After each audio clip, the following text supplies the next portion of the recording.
Nous passons à la question numéro 9, qui porte sur des demandes de subventions. Toujours Monsieur Lenné. Ah non, c'est Monsieur Kossek, pardon. La ville d'Avranches a souhaité développer des animations culturelles ou simplement ludiques pour renforcer son image de ville dynamique. Ainsi, 2 manifestations vont ou ont été... Je vais prendre le document officiel. Ainsi, 2 manifestations vont ou ont été organisées par des associations dans des locaux communaux. La première a eu lieu le week-end dernier à la salle Victor Hugo. Il s'agit d'un jeu vidéo, une LAN party, comme l'appellent les pratiquants, mis en réseau au sein d'un même lieu où, alors, c'est pas tout à fait 200 joueurs, hein, c'est un peu plus de 100 joueurs qui ont participé. La seconde manifestation aura lieu le week-end des 17 et 18 mai au Hara, et il s'agira d'un concert de musique électronique. Ces actions résultent d'un travail important mené par des jeunes originaires d'Avranches et qui mettent à profit leurs compétences, leur passion en tout cas, pour l'animation de la ville. En dehors de la mise à disposition de ces locaux, la ville n'y a aucun investissement en moyens personnels, de personnel. Il a été prévu de verser des subventions aux associations organisatrices. 1 500 € à l'association Party Game, qui est en charge des jeux en réseau le week-end dernier des 3 et 4 avril. 4 000 € à l'association Les Moutons électriques pour l'organisation du concert de musique électronique. Dans le même ordre d'idées, avec des subventions événementielles pour lesquelles nous souhaitons participer, la ville soutient le sport en participant financièrement à l'organisation de 2 compétitions. L'une qui a déjà eu lieu, qui sont les 10 km d'Avranches, à l'Athletic Club d'Avranches. Donc on propose d'attribuer 1 200 €. Et 10 000 € au Club olympique polynormand pour l'organisation de la course du 2 août Avranches-Saint-Martin-de-Landais. Enfin, une 3e demande de subvention événementielle, c'est un événement qui rassemble un grand nombre de joueurs de pétanque, qui est l'événement de dimension nationale, c'est l'organisation du national de pétanque, et la ville pourrait participer à cet événement par le versement d'une subvention de 7 500 € pour l'organisation du concours national. Donc, après avis favorable de la Commission des finances, il est proposé au Conseil municipal d'autoriser le versement des subventions susmentionnées. Merci. Donc M. Morazin souhaite sortir puisqu'il est concerné par... Monsieur Morazin, M. Siri, pardon. Non, je m'excuse, j'aurais dû sortir. Oui, non, mais c'est pas... Je prendrai pas rapport au vote. Mais non, il faut sortir normalement. Oui, je devrais sortir. Oui, non, il n'y a aucun problème. Non, bien sûr, c'est la pratique courante. Donc, Monsieur Vette. Oui, ces subventions ne nous posent évidemment pas de difficultés, mais j'aurais voulu avoir une précision sur un écho que j'ai eu ces jours derniers et qui consisterait en une modification du départ de cette magnifique épreuve cycliste qui est la Polynormande, qui est organisée depuis 7 ans, 8 ans, je ne sais plus, place de la Mairie et place Valubert. Et j'entends dire que le départ pourrait ne pas se faire place de la Mairie. Alors, d'autres choix peuvent être faits. Je voudrais indiquer simplement que la somme accordée au Club olympique polynormand est quand même une somme substantielle, que l'intérêt du départ à la mairie, c'est que ça permet de rassembler beaucoup de monde, et il y a toujours beaucoup de monde, et sur la place de la mairie et sur la place Valubert, que les champions font 3 tours dans la ville, qu'il y a beaucoup de monde dans la rue de la Constitution. Voilà. Alors, moi, je voudrais poser la question parce que ça me semblerait dommage qu'on prive le centre-ville, les cafés, les restaurants qui sont là d'une animation qui est vraiment très suivie depuis un certain nombre d'années. Je peux répondre parce que j'ai assisté à la réunion de travail avec M. Gallard, qui est le président de l'association Polynormande. Donc pour différentes raisons, notamment des questions de sécurité, des questions d'occupation du centre-ville avec la braderie des commerçants, pour différentes raisons, bref, nous avons proposé, c'est une proposition à M. Gallard, un autre circuit. Alors je sais qu'on doit rencontrer bientôt Jackie Bouvet et puis Daniel Manjas pour évoquer cette nouvelle proposition, qui reste en centre-ville, mais qui permettrait de voir un autre circuit. Je pense que le renouvellement, c'est bien aussi, c'est un moyen intéressant d'attirer l'attention de nouveaux spectateurs, sachant que nous avons pour projet de faire passer le peloton de la Polynormande dans le quartier de la Turfaudière. Justement, dans le cadre de cette politique de la ville, nous avons envie d'offrir un spectacle à des gens qui ne sortent pas forcément facilement de leur quartier, hein, notamment la rue Jean Mermoz, qui est une très belle avenue avec une montée en faux plat pour être un lieu de passage intéressant du peloton, à au moins 3 reprises. On est en train de discuter. En tout cas, l'idée, c'est ça, c'est de donner une autre image d'Avranches que celle de l'hypercentre, en permettant à des populations qui ne sont pas habituées à ce qu'il se passe des choses dans leur quartier, de voir une épreuve cycliste de niveau national, voire international. Donc voilà notre proposition. Oui. Le passage rue Jean Mermoz et dans le quartier de la Tour-Fautière me semble être une excellente idée, mais je n'ai parlé que des opérations de départ. Voilà, je crois vraiment, c'est à réfléchir avec les organisateurs, mais je crois qu'il serait vraiment dommage de sortir de la place de la mairie et de la place Valubert pour les opérations de départ. Voilà, je profite de cette subvention pour l'indiquer.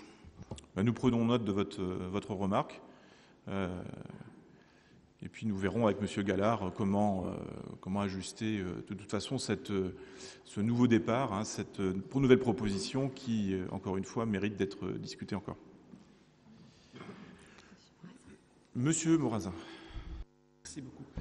Je voulais faire un petit commentaire concernant la soirée musique électronique qui doit se dérouler au Hara. Donc, concernant la subvention, il n'y a aucun problème, nous l'avons validé au même titre qu'il y a quelques années lorsque nous étions la majorité, nous avons validé les musiques un peu plus actuelles, disons des Abrincades par exemple, donc il n'y a pas de problème concernant l'évolution et les choix. Par contre, l'emplacement nous interpelle, il est vrai que nous avons soulevé lors de la commission cette question, puisque en plein centre-ville, organisé auprès du stade 2 jours et 2 soirées, si je ne me trompe, de musique qui peuvent entraîner des complications ou des dégâts, pourrait peut-être entraîner... Non, secouez pas la tête, monsieur Cossec, laissez-moi finir. Peut-être entraîner, je dis bien peut-être entraîner des difficultés. Donc c'est dans le cadre de ces difficultés potentielles que je soulève le problème de l'emplacement, tout simplement. Mais oui, madame, ne souriez pas, madame Cochet, ayez un peu le respect de vos collègues. Merci. Je vais donner la parole à monsieur Ferreira, peut-être, qui est donc délégué à la jeunesse et qui est à l'origine de cet événement. Alors, ce que je dois signaler, c'est qu'il y a des riverains, en effet, qui nous ont contactés pour avoir quelques garanties.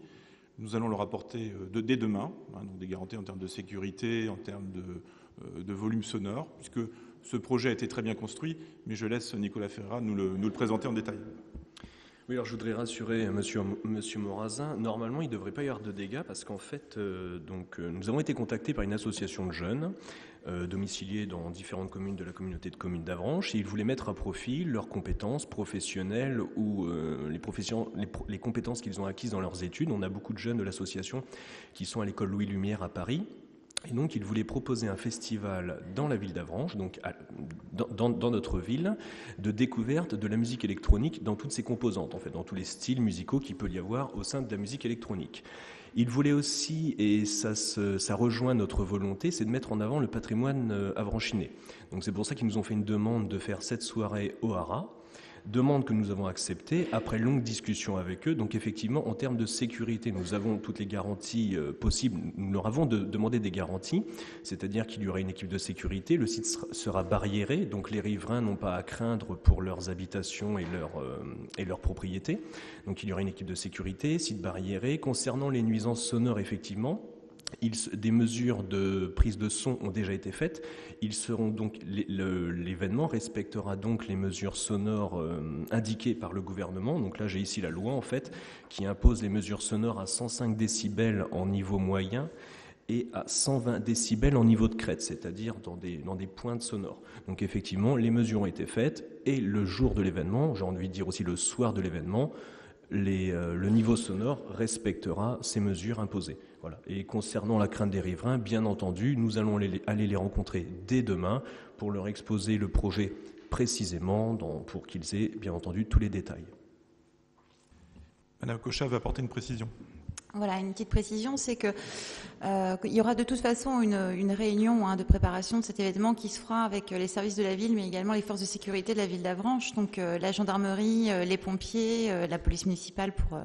Donc évidemment, on se rangera aussi à l'avis que donneront la gendarmerie et les pompiers. Si cet événement ne peut pas avoir lieu pour diverses raisons de sécurité, évidemment, il n'aura pas lieu. Mais je n'ai pas non plus de soucis ni d'inquiétude quant à ce sujet. Donc c'est une expérience nouvelle, dans un lieu qui effectivement mérite d'être partagé. Et je crois bien que nous mettons de notre côté toutes les chances pour que ce soit un succès. Et comme l'a dit Mme Cochat, s'il y avait le moindre doute, l'événement serait suspendu.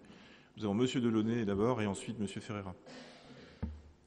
Je tenais à préciser qu'on a accueilli ces jeunes l'année dernière à l'occasion de la fête de la musique place Jean de Saint-Avite et que ça s'est extrêmement bien passé. Ce sont des jeunes qui ont la tête sur les épaules, qui veulent organiser ce type de festival, ce type de concert dans des conditions normales et que c'est l'occasion de prouver par la musique électronique, pas seulement le soir, parce qu'il me semble bien, Nicolas, qu'il y a aussi une approche l'après-midi en famille, que la musique électronique, c'est de la musique, c'est pas forcément des gens qui font n'importe quoi. Donc ça nous fait plaisir avec un jeune Avranchinais, notamment, deux jeunes de la communauté de communes, de pouvoir proposer de nouvelles musiques à Avranches.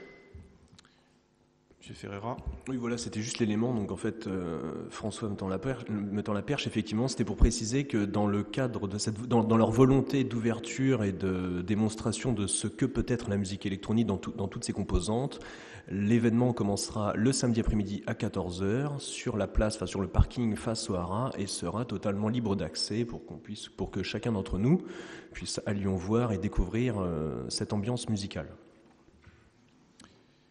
Merci de ces précisions. Je propose donc, s'il n'y a pas d'autres remarques ou d'autres questions, de mettre cette question de demande de subvention, ces questions liées à des demandes de subvention, soumettre ça au vote du conseil municipal. Y a-t-il des abstentions? Des votes contre? Très bien, donc à l'unanimité, cette question numéro 9 est adoptée. Merci, Monsieur Cossec.